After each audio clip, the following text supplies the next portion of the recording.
Hello, thank you so much for sacrificing your Saturday morning sleep. And thanks, Tom and the organizers, to make this happen. It is such a pleasure to be among you. So, at the beginning of 20th century in Susa Acropolis, as you see in the photo in Iran, there was a writing system that was discovered, which was named later Linear Elamite. Linear Elamite inscriptions containing simple and complex geometric signs are found carved in different materials, such as stone, as you can see, clay, a metal, and also there is a gold seal found so far. Some of the artifacts are severely weathered that makes them difficult to read and analyze sometimes, especially those on stone. Today, up to 43 objects containing linear Elamite inscriptions are found across different archaeological sites across Iran, and they are named by alphabetical order from A to Z and A' to R' right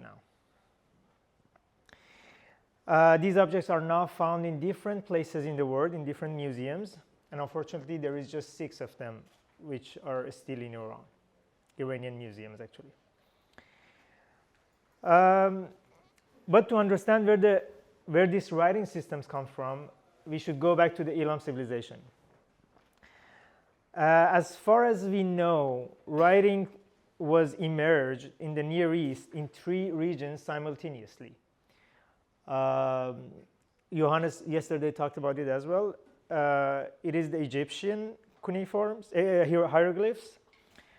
Mesopotamian and Proto-Elamite were Mesopotamian cuneiform and Proto-Elamite were the first writing systems discovered in the Near East. You have probably heard a lot about Mesopotamia and also Egyptian hieroglyphs, but less about Elam civilization and Proto-Elamite, which is contemporary to these 2 writing systems. So Elam was an ancient civilization neighboring Mesopotamia and was located in present-day Iran.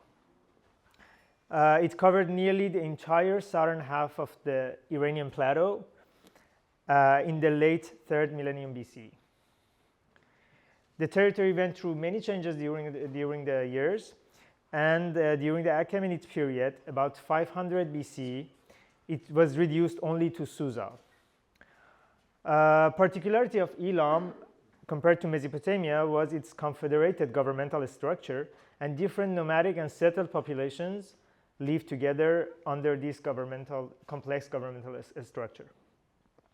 So the name Elam is not coming from the local population. Actually, Elam is the word coined by Mesopotamian scribes. The Elamites called their territory, their land, Hatamti. The Elamites used different writing systems to transcribe their language, the Elamite language, which is an isolate language. They used Proto-Elamite, one of the first writing systems of the world, which my colleague and my friend Kaveh after me will talk more about this subject. And Linear Elamite was developed from Proto-Elamite. And later it was replaced by Mesopotamian cuneiform because of the power hegemony of Mesopotamia. So this is a simplified diagram of the evolution of writing in the Near East, as you can see, the 3 regions. And Linear Elamite is located here. It was used from 2300 BC until 1880 BC, as far as we know, as far as we have found the artifacts. To put it more simply, these are the 2 paths that writing has gone through in the Near East. Both of Proto-Cuneiform and Proto-Elamite has been emerged from the early forms of counting in the region. Linear Elamite remained undeciphered until recently. François Dosset, a French archaeologist working in Iran for years, Started the decipherment in 2017, and in 2020, François Doucet with Kambiz Tabibzadeh, Mathieu Kervan, Gianpietro Basello, and Gianni Marashi announced that they have deciphered linear Elamite. And last year, in 2022, finally, the official article about the decipherment of this writing system was published in Zeitschrift für Assyriologie. Sorry if I pronounced not so good. I'm not that good in German. It is explained in this article that linear Elamite is an alpha syllabary writing system, a very efficient writing system that contains 5 vowels, 12 consonants, and 66 syllables. And of course, some of the signs have variants, but it is completely syllabary writing system. So in 2021, I joined NRT right after the decipherment was announced to work on linear Elamite. So my project at NRT was to design an inclusive typographic solution based on comprehensive research and careful analysis of the inscriptions that would make the digital transmission and reproduction of linear Elamite possible. Among others, it would help archaeologists, linguists, philologists, historians, and type researchers during the process and redacting and publishing their research. It could also help preserve this ancient writing system and give it a new life through contemporary mediums. This project was guided by François Doucet, the archaeologist who has deciphered this writing system with his colleagues.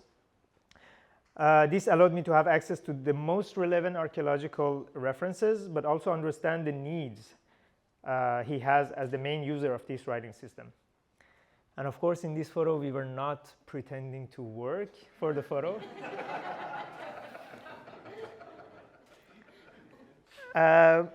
So making the first linear Elamite typeface was a delicate task, as it would have been the first contemporary visual representation of this writing system. Transposing the typographic rules from one system to another would have been irrelevant. So in my encounter with linear Elamite, I tried to be as neutral as possible and tried to base my design choices on arguments rather than Latin or Arabic typographic rules. Reviving an ancient writing system requires reconsideration of modern typographic notions such as geometry, weight, type color, proportions, contrast, baseline, etc. These concepts should be evaluated based on the nature of the writing system, but should also be adapted to contemporary mediums such as print or a screen. So almost all of the linear Elamite signs seems to be abstract and geometric. But since they are engraved by hand, they are not completely regular. My first instinct was to design a symmetrical and consistent geometric signs, which is an instinctive approach. But I was asking myself, was it really what the linear Elamite engravers intended to do as well? Today, it is easy for us to call something geometric. When we see like a carpet or architecture, we can see the signs and we can see the shapes and say that these are geometric. But at that time, were they aware of the notion of geometric abstraction? That is my first question. So I had to redefine this notion and follow a scientific approach. So I tried to redefine symmetrical, consistent, abstract, geometric. What does it mean? We will start with geometry. I traced back the history of abstract geometric thinking. For sure, we are inherited with the work of Babylonians, Egyptians, who first worked on the question of geometry. But by looking back, it has been with human beings from tens of thousands years ago. So there are over 5,000 geometric paintings recorded in 146 Paleolithic caves dated from 40,000 to 10,000 years ago. Then I had to investigate the symmetry. So for this, I tried to work with the 4 signs that are attested the most in the inscriptions. As you can see, it is almost the phonetic values for A and RT, but not completely. The coincidences, yeah. So, so I started to analyze them in all the inscriptions. As we can see, the vertical lines does not give me so much visual information, so I concentrated in the signs representing the sound A and R. So I try to detach all the occurrences of this sign from the objects and try to scale them to the same size to remove the proportions factor. And I didn't see any systematic asymmetrical pattern between them. And then I try to trace them, being as loyal as possible to these signs. And then the old good technique of superimposing them to understand what is the average shape of this sign. And as you can see, the denser area tends to be more symmetrical, diamond. I did the same process with Re, and despite the more complex form, I had the same result. So I could draw the same conclusion. Then it was about consistency. We can see that the identical signs in each inscription, they are completely similar. They are so close to each other. But to push the argument further, yes, these are the identical signs attested in one object. They are so close to each other in terms of the shape and proportions. So to push the argument further, I also compared different signs made with similar shapes. And I could observe that a convincing level of shared features between them is existing, which makes each object coherent and consistent as a whole, a phenomenon that cannot be accidental. Also in my investigations, consistent patterns in proportions emerged. For example, the comparison between the diamond shape and Re, it is always the Re is higher than the A shape. And then the abstraction. So linear lamite is developed from proto-Elamite script. And most of the signs have potential equivalence in proto-Elamite. The both writing systems are abstract forms that do not represent any object or being. But in the process of evolution from proto-Elamite to linear Elamite, the form became more simple and stylized. In linear Elamite, the imprint of tools is blurred, and we are left with more graphic contours rather than embossed imprints. So we have this phenomena of coming from 3D to 2D, in a way, we can say. For example, the round imprint, you can see that is developed, that is changed to just the contour of a circle. Or for example, the triangular strokes, they are reduced to thin lines only. Additionally, the previously detached strokes become more connected and started forming integrated shapes. And at the end, there is one inscription that is completely stand out from the other ones, which is the Marv-Vessel inscription Q, which is really amazingly and meticulously done. The inscription, in this inscription, similar forms are almost identical in shape and size. The spacings are well calculated. The signs are centered vertically between the two lines. And this Marv-Vessel is a clue in confirming that the engraving's intention were symmetrical, geometric, consistent signs. Speaking of engraving, when we are working with the ancient writing system, especially with linear Elamite, that there is no clue about what tools were used to make these engravings, experimenting with the tool and with the material is so important and give us a very vivid clue about how the signs should be designed, should be drawn after. So I tried to experiment engraving linear Elamite in all the three materials, on clay, on stone, and also on metal. And using different tools to understand what is the drawing pattern that can be applied in the design process.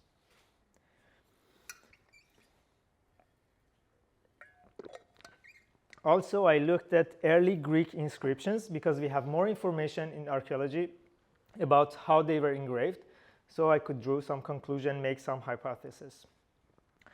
For example, in the inscription, the strokes are the thickest in the middle, and they fade out when they approach their extremities.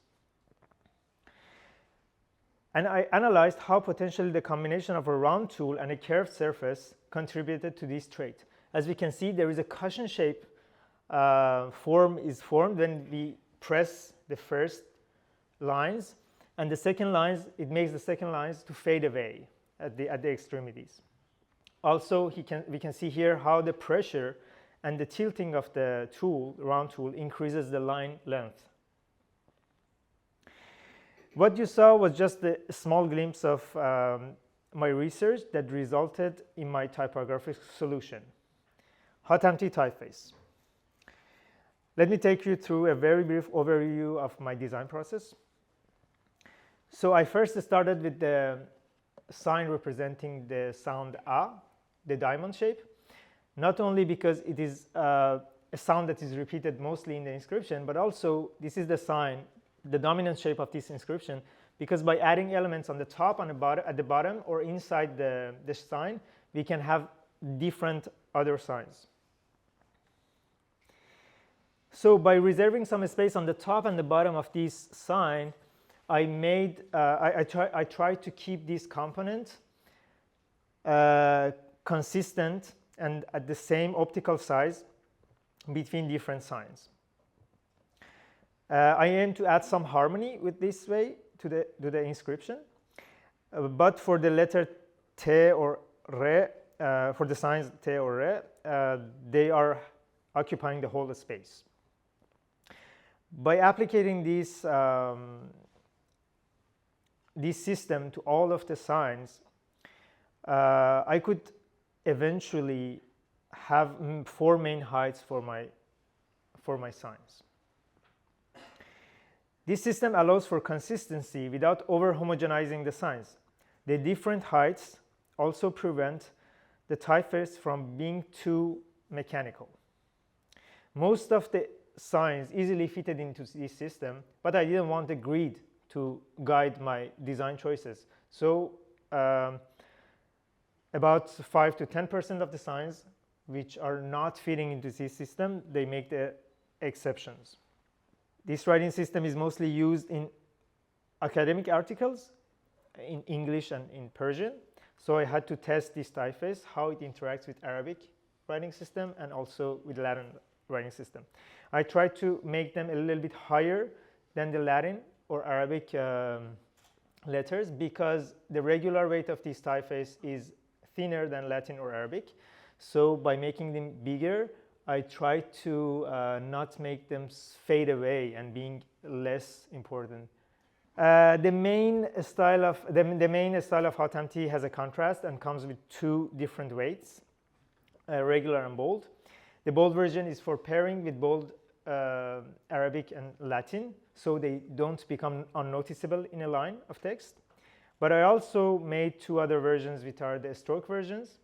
These are meant to be graphic representation of the signs, and the trace of carving tool and the material are completely erased in these versions. So I added some features to this writing system, which is, for example, when you work with an Asian writing system, sometimes some signs are, because of the corrosion, they are worn out. So by putting asterisks after a sign, we can have a hashur superimposed on the writing system on the sign. If you put it twice, it will be denser, and if you do it 3 times, it is just the hashur that we have. Also, I have integrated the phonetical input method for this because it is not yet in Unicode. Of course, we are working with Anshuman to make it possible, but for now, by writing the phonetic values, it can be you can achieve the signs, which is a convenient way, because even if it is in Unicode, a keyboard is not guaranteed to exist after. So these are the 4 different levels of transcription of an ancient writing system: the photo of the object, the photo of the inscription, facsimile, and the typographic reproduction. And some examples of the transcribing an ancient artifact that you can see.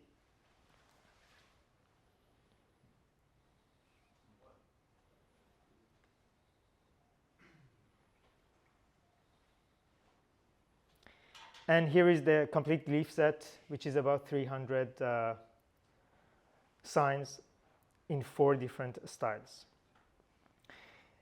And at the end, I'm glad to say that this project is right now on the show in HMCD Gallery in the Kazi Experimental Writing System in Los Angeles. So if you happen to go there, I invite you to go there, not because of my projects for sure, because there are so many other different projects which are so interesting in there. And Lavinia is here if you want more information about that. Thank you so much.